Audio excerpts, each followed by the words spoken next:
नमस्कार दोस्तों, आपके अपने YouTube चैनल बेस्ट एग्जाम में आपका हार्दिक स्वागत और अभिनंदन है। मेरे प्रिय दोस्तों, आज मैं आपके लिए ऐसी शानदार ट्रिक लेकर आया हूं जिसके माध्यम से आप किसी भी परफेक्ट नंबर का जो पूर्ण वर्ग संख्या होती है उसका वर्गमूल केवल और केवल 5 सेकंड में फाइंड कर सकते हैं। जी हाँ, केवल और केवल 5 सेकंड में आप किसी भी परफेक्ट नंबर का वर्गमूल इस शानदार ट्रिक से आसानी से निकाल सकते हैं। तो चलिए कैसे निकालेंगे। मेरे प्रिय दोस्तों, किसी भी परफेक्ट स्क्वायर का जब आप वर्गमूल निकालेंगे तो उससे पहले आपको 1 से लेकर और कम से कम 20 तक के जो नंबर होते हैं उनका स्क्वायर भी आपको पता होना चाहिए। मेरे तो स्वयं खुद के 50 तक लर्न है, 50 तक मैंने याद किए हुए हैं क्योंकि मैं डेली प्रैक्टिस करता रहता हूँ। आप भी प्रैक्टिस करोगे तो कोई भी चीज़ इम्पॉसिबल नहीं है, प्रैक्टिस से ही सब कुछ संभव है। तो आप भी इन्हें लर्न करें। वैसे मैंने आपकी सुविधा के लिए 30 तक तो यहाँ पर लिख भी दिए हैं। तो सबसे पहले तो आपको संख्याओं के स्क्वायर याद होने चाहिए। मेरे प्रिय दोस्तों, अब हम इस टेबल को देखते हैं क्योंकि इस टेबल के माध्यम से ही हम किसी भी परफेक्ट नंबर का आसानी से या कह सकते हैं 5 सेकंड में उसका वर्गमूल फाइंड कर सकते हैं। तो कैसे फाइंड करेंगे, टेबल को समझते हैं। सबसे पहले देखिए, इसमें टेबल में लिखा हुआ है कि क्वेश्चन का इकाई का अंक, जो क्वेश्चन का यूनिट डिजिट होता है वो अगर आपका 1 है, अगर आपके क्वेश्चन का यूनिट डिजिट या कह सकते हैं इकाई का अंक 1 है तो आपके आंसर का इकाई का अंक 1 होगा या 9 होगा। यहां तक क्लियर हुआ। ऐसे ही अगर आपके क्वेश्चन का इकाई का अंक 4 है तो आपके आंसर का इकाई का अंक 2 या 8 होगा। क्लियर। ऐसे ही अगर आपके क्वेश्चन का इकाई का अंक 5 है तो आपके आंसर का इकाई का अंक भी 5 होगा। ऐसे ही अगर आपके क्वेश्चन का इकाई का अंक 6 है तो आपके आंसर का इकाई का अंक 4 होगा या 6 होगा। ऐसे ही 9 के लिए है।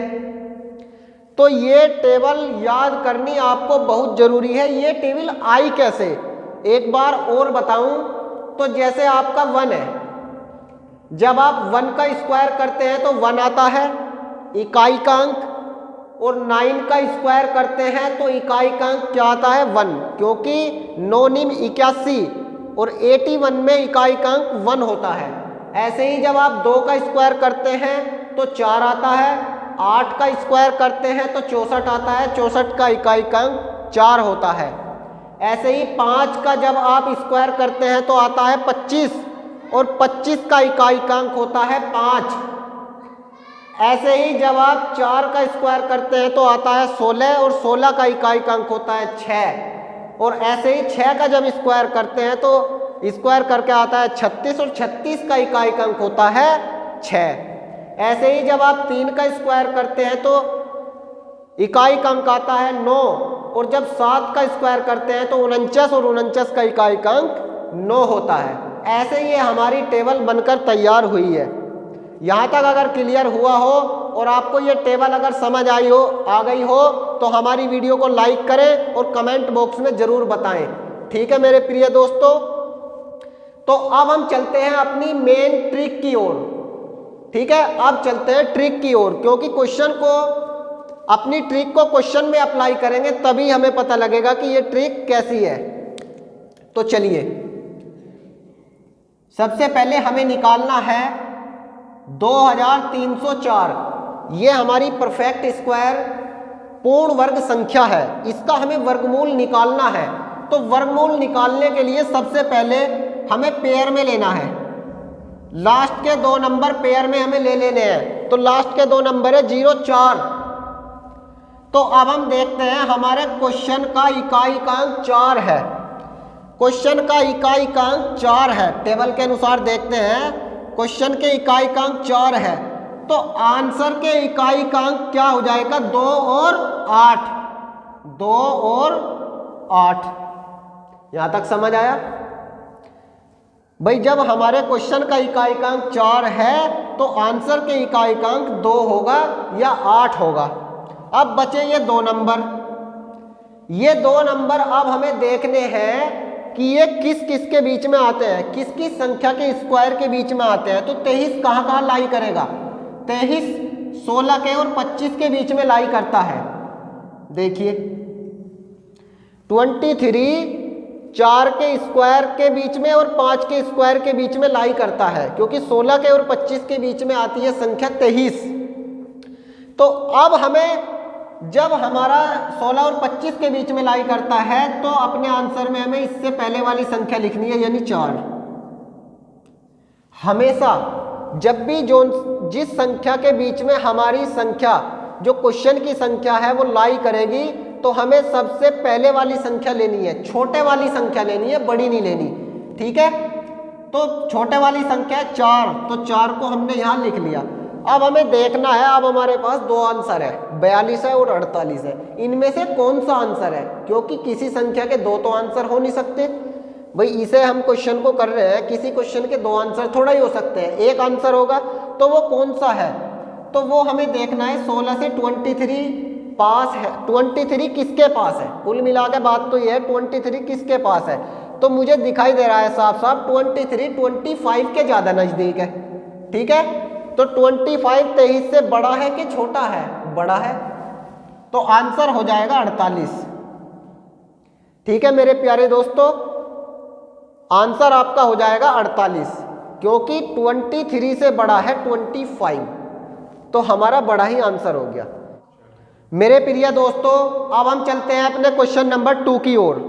जो हमारी क्वेश्चन नंबर 2 है वो भी एक पूर्ण वर्ग संख्या है। इसका भी हमें स्क्वायर इसी शानदार ट्रिक के अनुसार निकालना है। तो चलिए निकालते हैं, वही अपना सिंपली वही ट्रिक। लास्ट के 2 नंबर लेने हैं पेयर में। हमारे क्वेश्चन का जो इकाइकांक है वो 9 है, तो आंसर के इकाइकांक क्या होगा? या तो 3 होगा या 7 होगा। यहाँ तक कोई प्रॉब्लम नहीं है। अब बचे हमारे लास्ट के 2 नंबर 39। 39 कहाँ पे लाई करेगा? 6 के स्क्वायर के बीच में और 7 के स्क्वायर के बीच में। 36 और 49 के बीच में 39 आता है।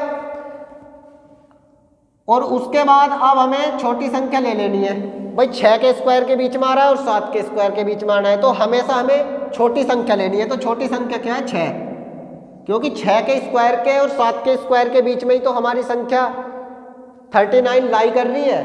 और 6 क्या है? 7 से छोटा है, तो हमें हमेशा छोटी ही संख्या लेनी है। ऐसे ही हमने पहले क्वेश्चन में आपको बताया था, छोटी संख्या लेनी है हमेशा, बड़ी संख्या नहीं लेनी।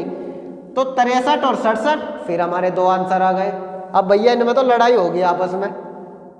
ये कोई 67 कह रहा मैं हूँ इसका आंसर, और ये 63 कह रहा मैं हूँ। तो हाँ, अब हम देखते हैं अपनी ट्रिक के अनुसार कि 36 के ज़्यादा नज़दीक है 39 या 49 के ज़्यादा नज़दीक है 39। तो 39 36 के ज़्यादा नज़दीक दिखाई दे रहा मुझे। आप भी बताओ कमेंट बॉक्स में, मुझे दिखाई दे रहा है कि नहीं दे रहा है। तो हमारा आंसर हो गया 63, क्योंकि 36 39 से छोटा है 36, इसलिए हमारा आंसर हो गया 63। चलिए अब हम देखते हैं। और अब तक तो जो हमारी पूर्ण वर्ग संख्या थी वो 4 नंबर की थी, अब यहाँ 5 नंबर की हो गई। ये भी ऐसा ही होगा, इसमें भी हमें पेयर में लेना है। 29, तो 9 के लिए 3 और 7 होगा हमारे आंसर के इकाई के अंक। 151, आप देखिए 151 किसके स्क्वायर के बीच में लाई करता है? देखिए ये 12 के और 13 के बीच में लाई करता है 151। ये रहा 151 12 के और 13 के बीच में लाई करता है। तो सबसे छोटी संख्या हमें लेनी है 12। अब हमें देखना है इसका आंसर कौन सा होगा अपनी ट्रिक के अकॉर्डिंग। तो 144 के ये 151 ज़्यादा नज़दीक है या इसके ज़्यादा नज़दीक है? तो अब देखते हैं 6, ये हो जाएंगे 50, तो ये छोटी वाली संख्या के ज़्यादा नज़दीक है। इसका आंसर हो गया 123। ठीक है मेरे प्यारे मित्रों, ऐसे ही अब हम देखते हैं ये नेक्स्ट नंबर हमने लिख रखा है 25 281। ये भी एक पूर्ण वर्ग संख्या है, तो इसमें भी आपको पेयर में लेना है। 81 है, तो 1 के लिए 1 और 9 होगा आंसर का इकाई अंक। 1 और 9। अब देखिए 252 किसके बीच में लाई करता है, कहाँ है 252, ये रहा 252 15 के और 16 के बीच में लाई करता है 252। ये रहा मेरे प्यारे मित्रों 15 के स्क्वायर के और 16 के स्क्वायर के बीच में लाई करता है 252। ठीक है, तो छोटे वाली संख्या लेनी है यानी 15, हमें लेना है 15।